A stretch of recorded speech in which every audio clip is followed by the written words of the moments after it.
Good morning, good afternoon, and good evening, everybody. This is yet another episode of the well, I don't even remember what this this is called, but I just do interviews here. Um, but I'm going to be um introducing a recurring guest here on the Applied Virtue channel, Todd Lewis of the Praise of Folly podcast. Say hello, Todd. Hello, and thanks again for having me on, William.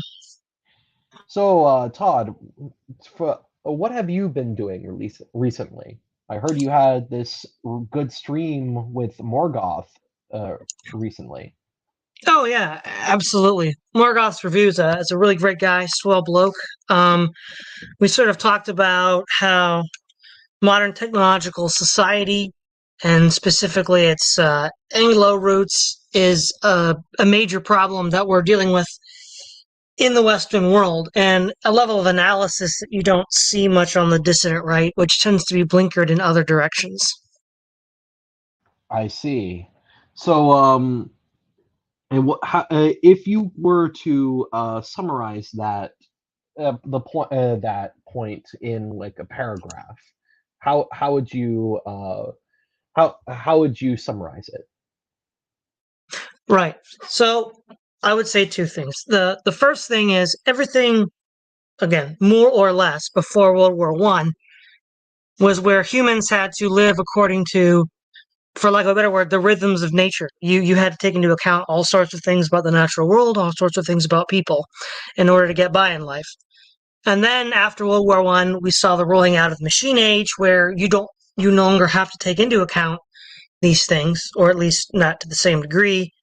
You have to take into consideration the machine itself. And the machine itself then grows and grows and excludes all these other natural rhythms and relationships and supplants it with itself. That's the problem. And then part of how we got here is there was an elite group of liberal, Anglo British American thinkers who were trying to create a technological utopian society where they could, to paraphrase Julian Huxley, direct human evolution to the next level. Gotcha. That sounds fascinating. And guys, if you want to hear more about that, you should check out the Morgoth's podcast, number 14, I believe it was. Yes, number 14. Excellent. All right. So, if we're going to talk about the problems in modern society, um, I think any discussion of a problem would require at least some analysis of what a possible solution to the problem would look like. And you seem to have fastened on to the Western Canon. Tell me, what is the Western Canon, and how would it be a response to the kinds of problems that are afflicting us in this day and age? I would argue that you could broadly define the Western canon as everything from Homer to Tolkien. Obviously, there's some works before that. Somebody might want to include Irish myths and legends. Some would want to include the Bible, all of which are candidates, obviously, for inclusion. But for the sake of just, Homer to Tolkien has a nice ring to it. And what the canon does is it expresses the maturing of European consciousness about themselves, European consciousness about how they view themselves, and as they strive for what they perceive to be the good. So, if we look at, say, I like to pick the big three, or rather the big four: Homer, Virgil, Dante, and Milton. Pagan, Catholic, Protestant. they're all sort of they're all sort of appealing to the same story archetypes, and they're you depending on how you look at it, you could say they're either looking at similar things from different perspectives, or adding new layers of analysis to what was being looked at by the previous generation, such that the sum is greater than the total is greater than the sum of its parts, and that the image of the Western, what to use, I guess, Spenglerian terms, the Western spirit or whatever, is coalesced around these archetypes, these ideals, and these pictures of how we view ourselves in relation to the good. And so you would say that these texts, by reading them, reacquaint new readers to these older ideas of the good that are more in touch with these kinds of natural circumstances that the machine age has sort of alienated us from. Yeah, exactly. So there's a lot of benefits to reading the canon. The first benefit is that we all now share a common language. Now, that doesn't mean there weren't disputes within the canon. I mean, Plato and Aristotle had their disputes. Homer and Virgil disagreed over who the good guys were in the Trojan War. But the point is that we're all speaking the same language, and we can all understand each other. And no matter which side of the aisle we fall on, or no matter what new problems we confront, we have a ready-made set of concepts, terms, metaphors, and analogies to refer to. One of the problems we see with modern day people is they lack the conceptual capability of describing what they're feeling, seeing, or going through, and they lack the language to describe it. Both of which are supplied by the shared narratives of the canon. The second value is the left is often fond of talking about cultural genocide, where an imperialist power will destroy the heritage of the people that they conquered so that they don't know who they are. Well, that's exactly what's happened to us. Back in the 80s and 90s, there was the mantra was, we're not going to study dead white males. Well, that was the canon. And they got rid of the canon in an act of cultural genocide, which, and I guess the supreme irony, the two defenders of it were members of the tribe, both Blooms. And, but it turns out that after having done that, this is what I think has in part. There are of course material and social reasons for why people are deracinated and don't have any shared concept of relationships with each other. But at a very fundamental level, we're not reading the same stories we used to. We don't know who we are, and it's part of this cultural genocide of getting rid of the canon that has put Western man in this position of deracination. Uh, I couldn't put it better myself. I think, um, yeah, for those of you who might be a little skeptical of the word genocide, I will say that that word has been broadened and to a large degree in the past 100 years. And I would also say that if we are using cultural genocide as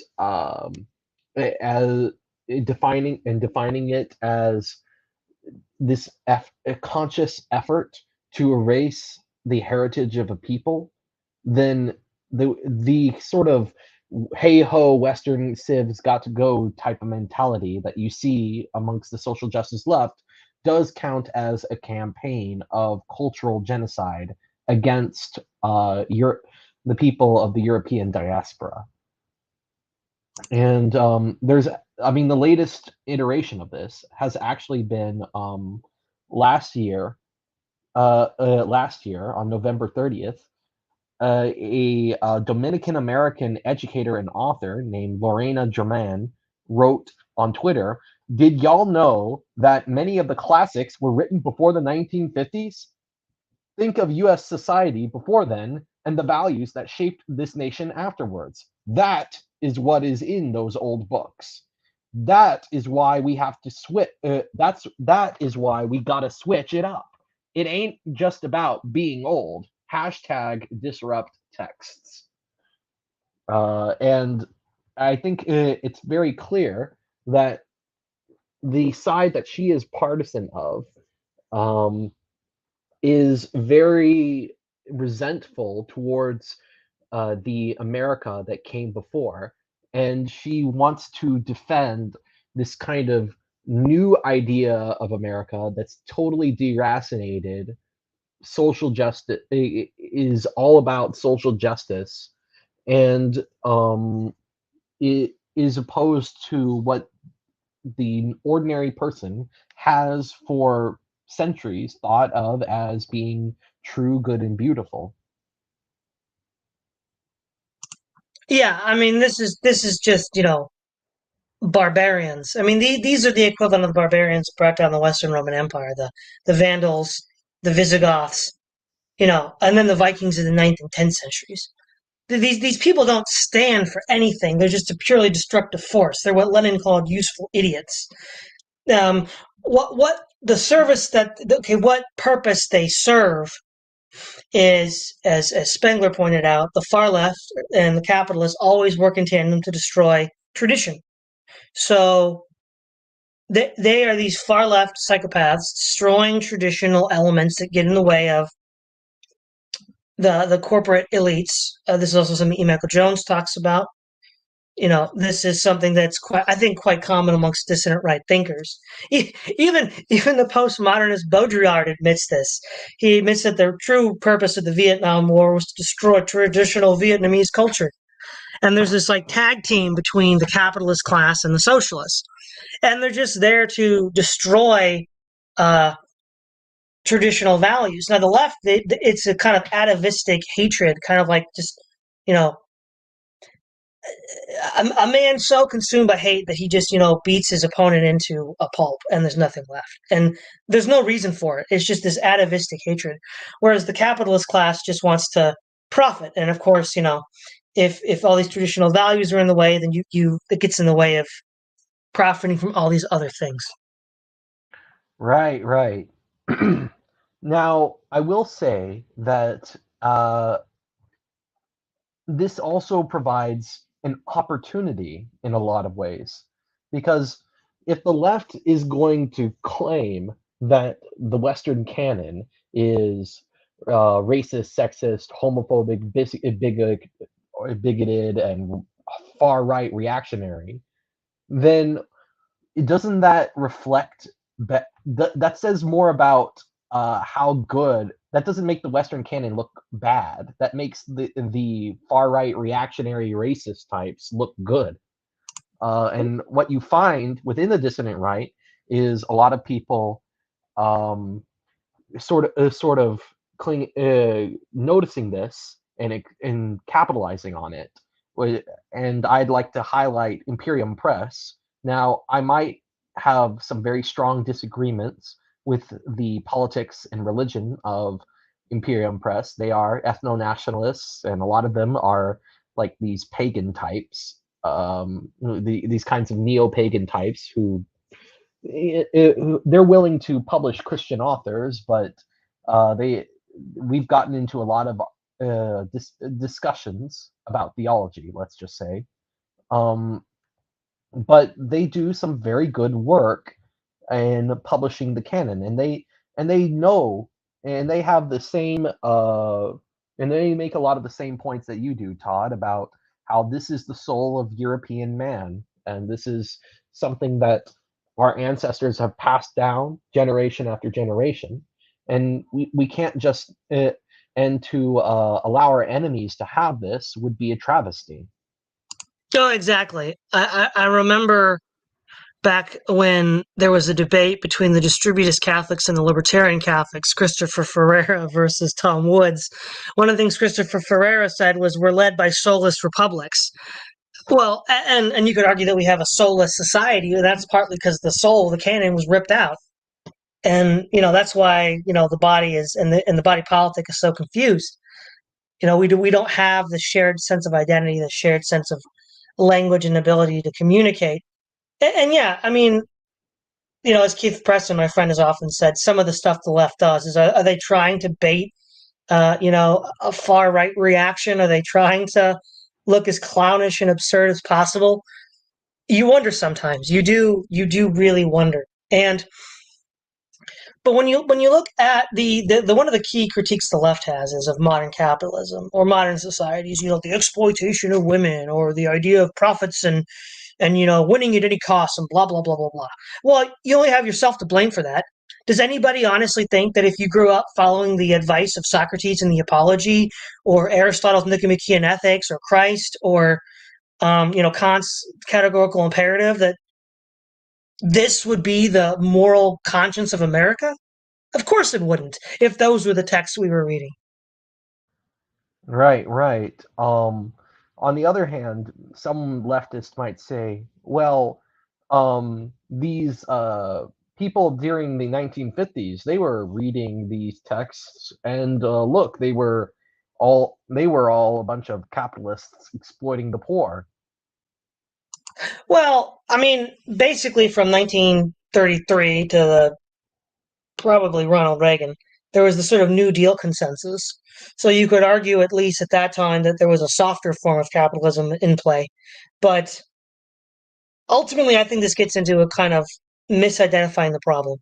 So a lot of leftists looked at what they considered the quote unquote sexual repression of Victorian England and said, oh well, the problem here is the Christian values, because Victorian England was culturally, was titularly Christian.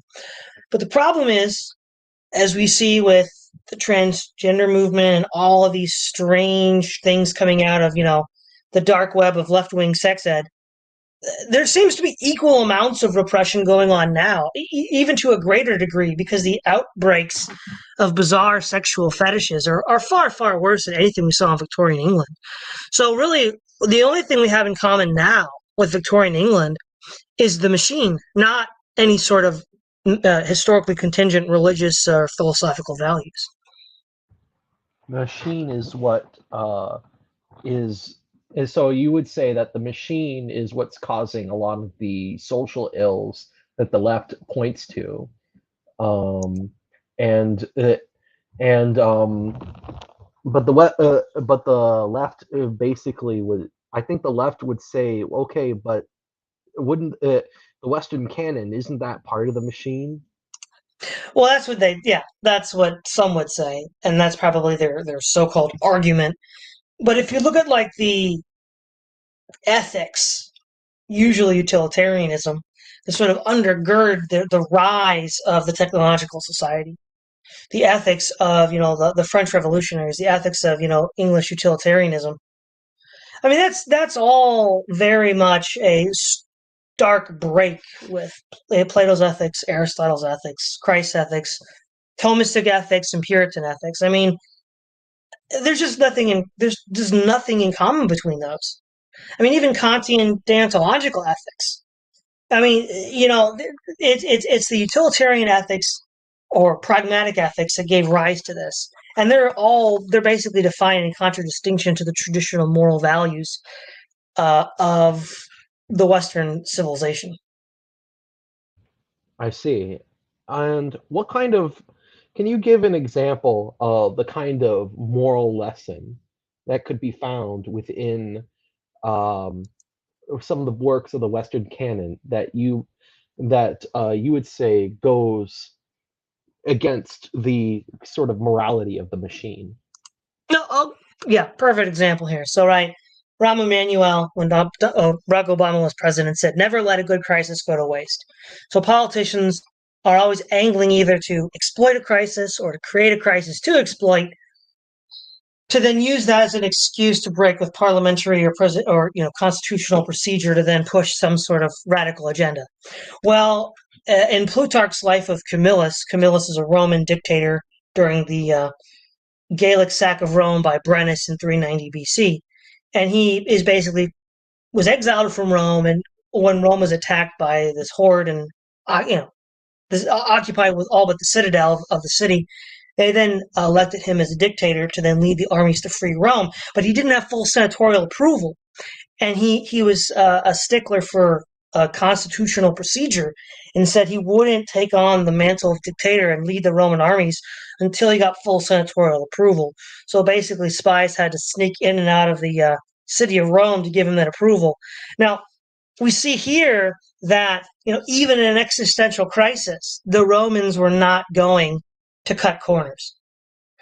Contrast that with what we have now, where even the most small, insignificant crisis is used to push some sort of dodgy agenda.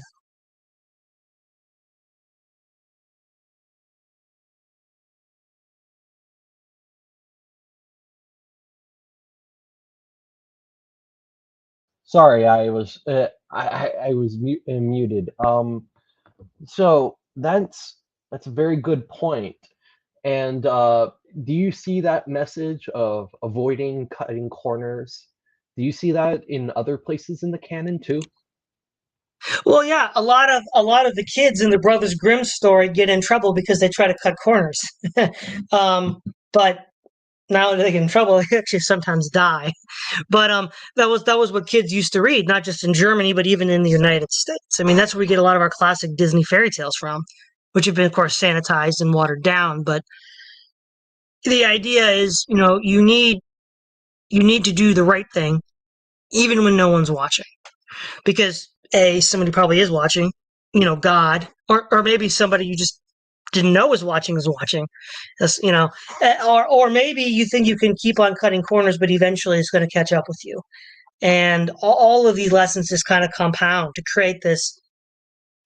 Because if you look at like liberal literature in like the 30s, 40s, and 50s, they kept on telling stories where the protagonist violated some accepted moral code and got away with it, creating the impression that, oh, well, see, it worked out in the end. Look, I mean, he did this or did that. And I mean, a classic example would be like um, Tom Sawyer. He's always cutting corners and getting away with it. But the Mark Twain was a liberal trying to push this corrosive agenda. So you wouldn't say Mark Twain is part of the Western canon? Well, he actually probably is, but he's also a problematic element though, because a lot of the messaging is basically, you can do what you can get away with. I can't. Yeah, I can't really say I can disagree. I can't really disagree with you there. There is a lot of this kind of, it's one of the most annoying tropes within fiction that I find is this kind of chin pulling this kind of attempt at chin pulling depth, where you have a morally ambiguous character do something bad that creates a good outcome, and then the audience is supposed to ruminate on that and decide, oh, is this actually good? Was this actually good or not? And just for once, I'd like to see somebody who a story that had a character who did the right thing, but it led to a bad outcome, and then everybody would sit around and ruminate on that. But you don't really see that in a lot of the stories, do you? Not today, but you did in the past. The Antigone obeys the gods and buries her brother's body, and she gets killed for it. But it was still the right thing to do. Right, right, and that's what made it a tragedy, wasn't it? Exactly. And because there's a conflicting loyalty, right? Loyalty to one's family, the uncle, but then also loyalty to one's brother. So, or rather to the state, rather. Her uncle represented the state, Creon. So the state or her brother and the gods. But the gods, in her mind, were on the side of her dead brother. So she did that. And again, people think that doing the right thing means you avoid hardship, but it doesn't. It might actually get you killed, but that's the point. Right, because you don't do the right thing just because it's easy. You do the right thing because it's good, because it is our purpose to be righteous and be godly. Exactly. I think also another element of why the Western canon is important, because I think in these circles, that I'm sort of dipping my toe in right now, a lot of people are talking about, what's going on with the Zoomers, and part of it is again this multiplicity of deracination. But people don't know what to want, what to desire. They don't know how to act. They don't know any of these things because all the examples they have are politicians, movie stars, sports stars, these completely fabricated figures from the simulacrum that don't point to anything. But they need, and they, I think Zoomers are beginning to realize that, but they don't know what to turn to. They don't know who to imitate. Because, I mean, humans learn by imitation. We have to imitate somebody. Now, obviously, you and I would argue we need to imitate Christ, but let's meet a lot of these other people where they're at. Let's start with stories they can't handle. And by reading those stories, they can then learn what to desire and how to act and who to be like. And of course, most importantly, they can also learn the four cardinal virtues of prudence, justice, temperance, and courage. Most importantly, prudence, so they know how to act under any given set of circumstances. Because so many times people are thrown into circumstances they don't even know how to behave in. Right, right. So, and that really leads us to this one essay that I really wanted to respond to. Let's see if I can share. I'm going to share my screen here. Uh, let's see, share screen, and let's see. There we go. Share my screen. So you can see this, right? Yeah, I can see it. So there was a guy named Dave. He's a friend of the channel, the distributist. Um, he has recently said quite a few things in this essay why Zoomers anime won't save Zoomers and neither will Dante. Um, he said a lot about how he thinks that the Western canon will not save the Zoomer, that the Western canon is not the answer to our problems, to the Zoomer question. And first, he says a lot about anime that I largely agree with.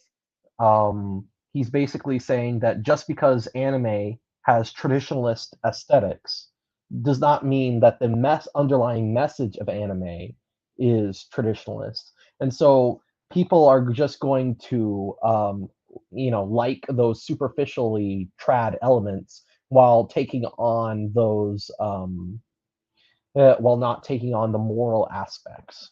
So, what would you do? You have anything to say, add to that, or do you agree or disagree? Well, I mean, I think anime, like a lot of other different forms of entertainment, has some good elements and some bad elements. Like I'm a big fan of Studio Ghibli. That's generally more of a family friendly. Not always. Some other like Princess Mononoke is fairly violent, but I would say though that the Japanese like to use aesthetics. They don't have any idea what they actually mean. They just think it looks cool, and so there's definitely a lot of that going on.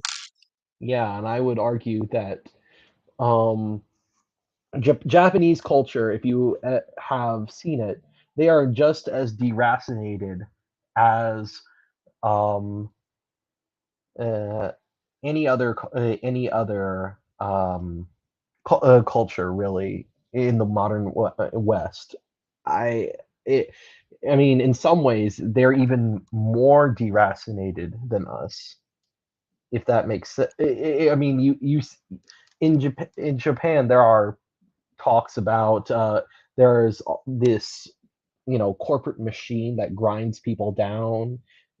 There's this anime stuff is totally self-referential and not to mention full of gratuitous uh, inappropriate content.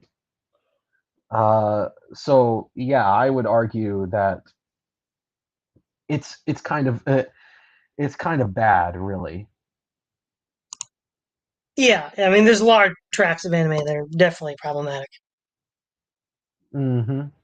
Yeah. So he talks about all that, and then he says, and then he starts talking about the Western canon, and that's where I sort of he sort of loses me. uh, well, sa- he says that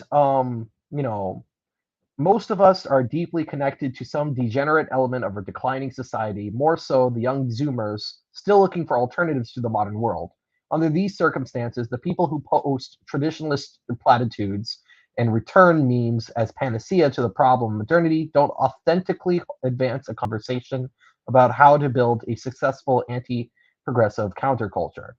So far, so good. You can't just post memes about return to tradition and not actually put in the effort. But then he starts saying, uh, and then he starts saying, I know telling people sick of wokeness in their comic books that they should have learned New Testament Greek to meditate on the ancient church fathers is fun. After all, lecturing people behind a screen and keyboard is good sport. It's pretty gratifying, but what does this accomplish? So, and then he says that, oh, it's just all fake. It's insincere empathy and parasocial status mongering. Uh, it, and then there's this paragraph telling people burnt by the hollowness of their own pop culture to go read the Bible or the Iliad is often a transparently phony gesture because everyone who understands these texts understands the nature of youth and has taken stock of the state of modern education knows that making these kinds of recommendations is futility bordering on mockery. Better to tell a morbidly obese man that he should shed weight by running a marathon. Better to tell a paraplegic that he can build his core strength by doing squats. It's not actual advice, it's a fu. Yeah. This is where, well, I mean, this is the problem, right? Everybody comes from a point of ignorance because we're born ignorant. We're born as children. Obviously, modernity could be viewed as a long sequence of arrested development, which it probably is. But then the point is, though, okay, well, you got to start learning somewhere. It's almost like saying, well, it's hard to teach people it's hard to teach people, so let's just not teach people. I'm like, that doesn't really sound like an answer to me. Well, I don't really I mean, he says something about teaching people later on the thing, but then he starts he he would he basically says that all of it any attempt to get them interested is going to end up with is always going to be marred with implicit condescension and phony intellectualism. I mean, I don't know about you, but that's it, see I I don't know about you, but I I don't think that I'm faking it when I say that you can enjoy the Western canon as a modern person. You know what I mean?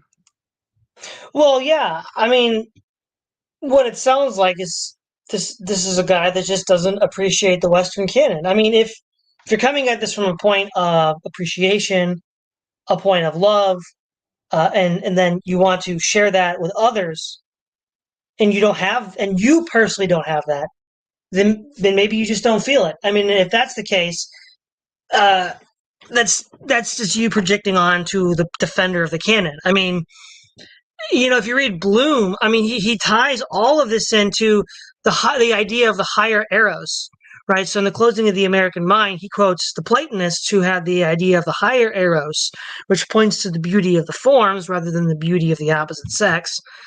And then it's that higher eros to then be a teacher, to be a midwife to ideas, which I think comes from the symposium. You then teach the canon. Like if you don't have that, you don't have it.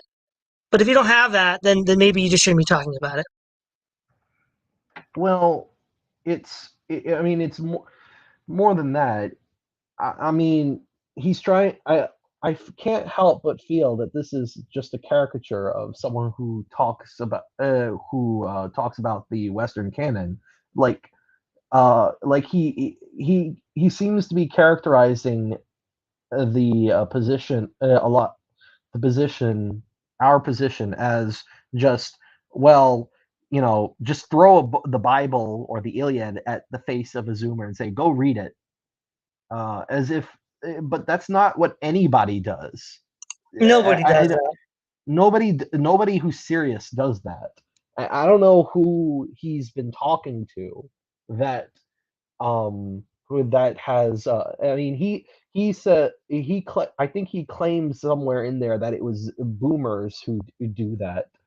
Uh but that Well, if he's talking about boomers, I mean, there's what's called classical Christian education, but those people have like curricula and they have classes you can take. Whatever you think about the efficacy of those things, they don't just throw a book at you. They give you a path to digest and work through this. yeah, and you also have, I mean, there are entire companies like you once told me about Focus on the Family and how they did an entire reading of the Chronicles of Narnia. Stuff like that, you Yeah. know, that is the kind of stuff that the boomers did, and you can say, oh, that's not effective, that they were behind the times. Okay, sure, maybe we would need to, maybe someone who wants to pursue this path would need to would definitely need to sort of rework the strategy, but they didn't just say, this wasn't just a giant middle finger to the younger generation. None of this was. And I don't know. Again, Yeah, I don't. at best, you could say that people advocating this were not being very effective at communicating the importance of it. Not that they were saying, "Hey, we're, screw you." Well, exactly. Yeah, and I would also there. There's also this. I don't know. There's also the matter of timing. I would argue that the earlier generations who taught the sort of Western canon, they they weren't living in a time when the left was as apparently ugly as it is now. Because back then, leftists still knew the canon. Yeah, I mean, yeah, you had the hey ho, Western Civs got to go guys in the 90s, and to a lesser extent in the 80s. And I mean, Alan Bloom wrote Closing of the American Mind for a good reason. But those people were not nearly as prominent, not nearly as ascendant in our mainstream culture. Back then, the mainstream leftist position was just, in a lot of ways, it was very similar to the right wing position, only they wanted bigger government and maybe less sexual restrictions. They still had an idea of the Western canon. They still could be cultured and well, at least appear sane.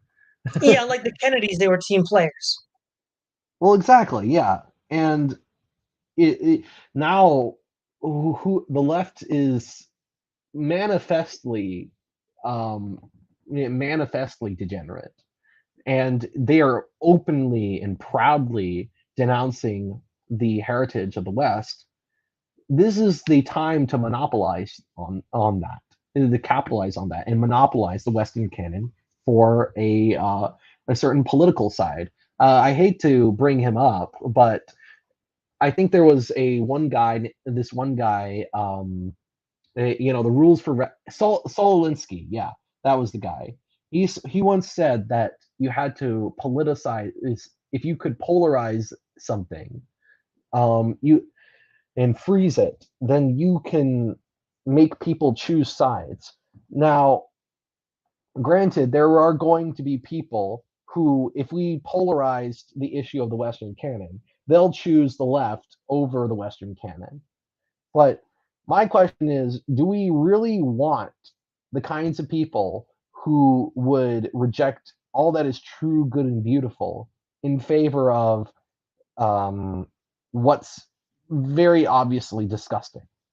Well, exactly. I mean, on the one side we have the orcs, and the other side we have the free peoples of Middle Earth. I mean, that's when you put it that way, right? It sort of crystallizes the battle lines. Indeed, indeed. And there's a there is and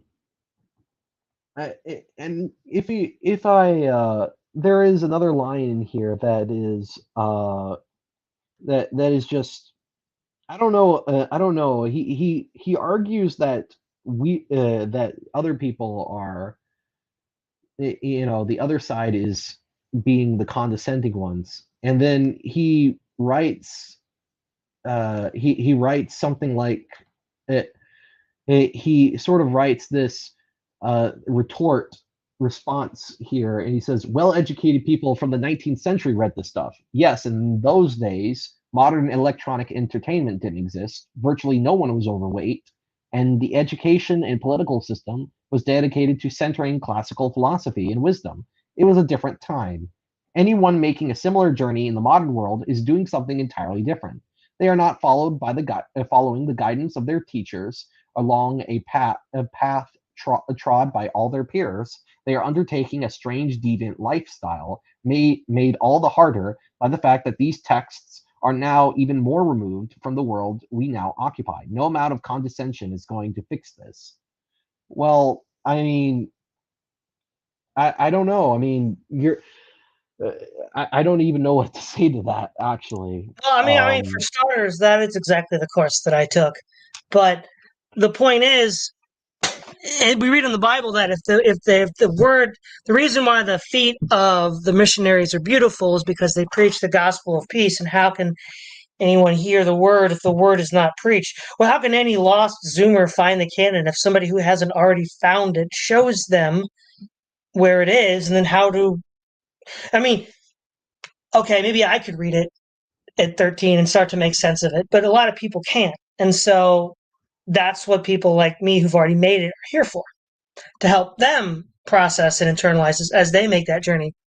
I mean, let me put it this way: the journey's going to happen because any sort of positive future for the West is going to be rooted in people that have internalized these values. And the longer we put off internalizing these values, the worse things are going to get. That's just the breaks. That's just how it is. You either wait a really long time and it gets really really bad, or we start on it now. I mean, look, how was it that the Dark Ages were shortened?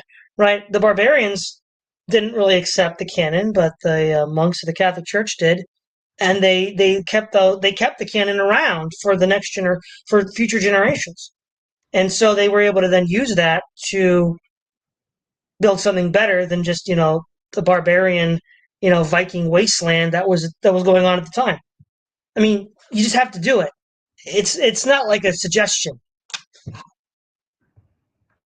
Indeed. Oh, indeed, yeah. I I mean, there is I think one of the one of the things that I really did not like about Dave's essay was it was the ending where he talks about we should just stop reaching out towards we should stop campaigning to young people and just focus on cultivating out our own lives and just learn to be comfortable in our own skin, as it were. Just learn to be an authentic right winger in modernity, and that it just seems like, I mean, if anything sounds like it, it just sounds like a platitude, honestly. If Well, anything sounds like a platitude, it's that, really. yeah, I mean, an authentic right winger would leave the machine. That's what an authentic right winger would do. Mm. And how does one leave the machine? well, well, again, to borrow language from the left, the first step is decolonizing your mind from what the machine put there in the first place, which is where the canning comes in. That's the sort of medical procedure your mind has to go through. Don't think with the thoughts, concepts, ideas, and associations that the machine gave you. Think with those. That's actually pretty profound, really. Now, I would like to ask, how do you prevent people? How do you sort of prevent people from misreading or co-opting the canon for their own political ends? Because you do see elements of the left try to do this. You know, they try to read anti-racism into Shakespeare or gay stuff into Jesus Homer. was a Palestinian rebel. Yeah, stuff like that. You know, Jesus was a Palestinian rebel. That's a favorite of theirs. How would you respond to these kinds of efforts coming from? No, I see these efforts coming from not only like leftists, but also some right wingers who are trying to virtue signal about how good the Western canon is to a leftist. How do you respond to those kinds of attempted co-ops? Yeah, well, that's a good question. I mean, one thing, okay, there's two things I'd say, both of which are probably beyond the ken of a Zoomer. So that's where, older generations come in to help. One, a lot of these ideas that the left is imputing to these authors did not yet exist in the history of ideas, right? So, uh, one of my former colleagues on the Praise of Polly podcast, who since sort of retired from YouTubing, Right Ruminations had at the time right before he left recently read all of Mortimer J. Adler's History of Western Thought, and if you have that kind of concept, even at a limited level, you know that these ideas the left is putting into Shakespeare, into the Bible, didn't even exist yet. It couldn't possibly have been what they meant because those ideas had not yet even developed in the Western consciousness yet. So it's clearly just nonsense. And the second thing you need to do is you need to look, since the Western canon is itself is a conversation with itself, but unlike the simulacrum, it isn't pointing to nothing; it's pointing to the truth. Um, Look at how other people have engaged with it within that broader conversation, and what do they come to? Do they come to these crazy, left wing ideas? Well, no, they don't, because they're all in conversation with each other within the canon. So those would be two guideposts or guardrails that I would recommend using. Right, right. And you would say that people who have the kind of state of mind to read the canon with those guardrails in place will help can help set those guardrails up in others. Exactly. And so if you're a Zoomer that doesn't know that yet, that's fine. Everybody's got to start somewhere, right? But those of us that do know can say, well, look, no, no, that's not the right way of reading Shakespeare, the right way of reading the Bible, the right way of reading Homer. It's because these ideas, A, didn't even exist yet in the history of Western thought, so they can't possibly be what they meant. And if you look at the cumulative interpretations, and that's not to say that all these interpretations agree, but that they converge on certain patterns, and none of those patterns up until now have been the way the left-wing deconstructionists would have you believe. Right, right. Um. So, yeah. So you and we are both people who are very well read. You more than I, and I've read a lot about the history of ideas, and so have you. You've read quite a few of the books of the Western canon, and while I might have not have read as many of those books, I certainly have read some of them. Would you say that uh, how about would you say that it would be a good idea to sort of try out this solution ourselves? Oh, yeah, absolutely. The other thing I'd say about the canon, again, you and I both as Christians, it's not inspired, so we're not going to say that it has the same weight as the scripture, but you read it again for exactly the same reason, right? Paul says, put on the mind of Christ, and you do that by reading and meditating on the scripture.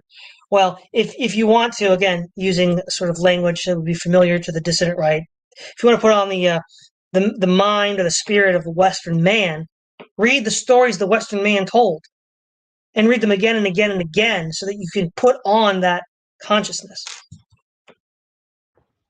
Uh, I really like that idea. Putting on the mind of the Western man, stepping into someone else's shoes, as the modern saying goes. Yeah, because our consciousness, our mind, is the mind of the machine, right? So I guess to circle this all back to one of my favorite authors, Tolkien, Treebeard says that Saruman's mind is full of gears and ideas of destruction and production.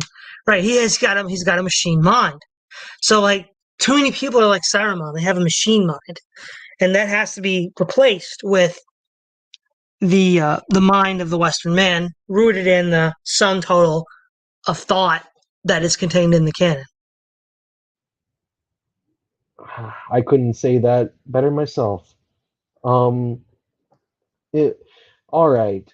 I think we're heading close to the hour mark. Um, uh, is there anything else you want to say to wrap up before we close out this stream? Well, the only thing I'd say is that also, as with anybody who's learning, you don't start reading the hardest thing first. You don't have somebody read Milton first, just like you don't have somebody read physics first. You first have somebody learn arithmetic before they learn physics. And so before you learn Milton, you read something easy, like the Chronicles of Narnia, like The Hobbit, like Aesop's Fables, like Brothers Grimm. They're very intuitive, they're simple, but they're not simple in the sense of being without depth. They're simple in the sense that they're easy to apprehend with one's intellect. Thank you. All right. Yeah, I can definitely see that. Um, I think one of the things that perhaps Dave missed was the fact that I brought when I talked to him about this, I brought up Dante, and he he said, "Well, I read Dante as a 13-year-old and I didn't get it, so therefore, well, okay, maybe Dante is too much for your average 13-year-old, but the Chronicles of Narnia isn't too much. I don't think the Brothers Grimm are too much. I don't think The Hobbit is too much. Um, Exactly. None of that's too much. Aesop's Fables, none of that's too much. exactly. So what maybe maybe if we were to start a kind of podcast, maybe based on Morgoth Review and Endeavor's monthly podcast where they review old films. They We could start a podcast that reviews old books from the Western canon. Yeah, that's definitely something to consider. All right. Uh, it's it. I think that I think that is a good idea, and we're going to have to uh, talk about that in the background. If you guys like it, please leave a comment in the description saying that you want to see Todd Lewis and I talk about the Western canon and go into depth. We'll start with the easiest ones first and work our way to the more challenging works in the canon. I think that's what we discussed before, Todd. Yeah. Don't start with Milton. That's a little too hard for newbies. It might be a little hard for me, even. Um, anyway, I, I'll, I think that that's about it. Um, everybody, if you liked this live stream, please leave a like, comment, share, and subscribe. Thank you, and God bless. Have a nice day.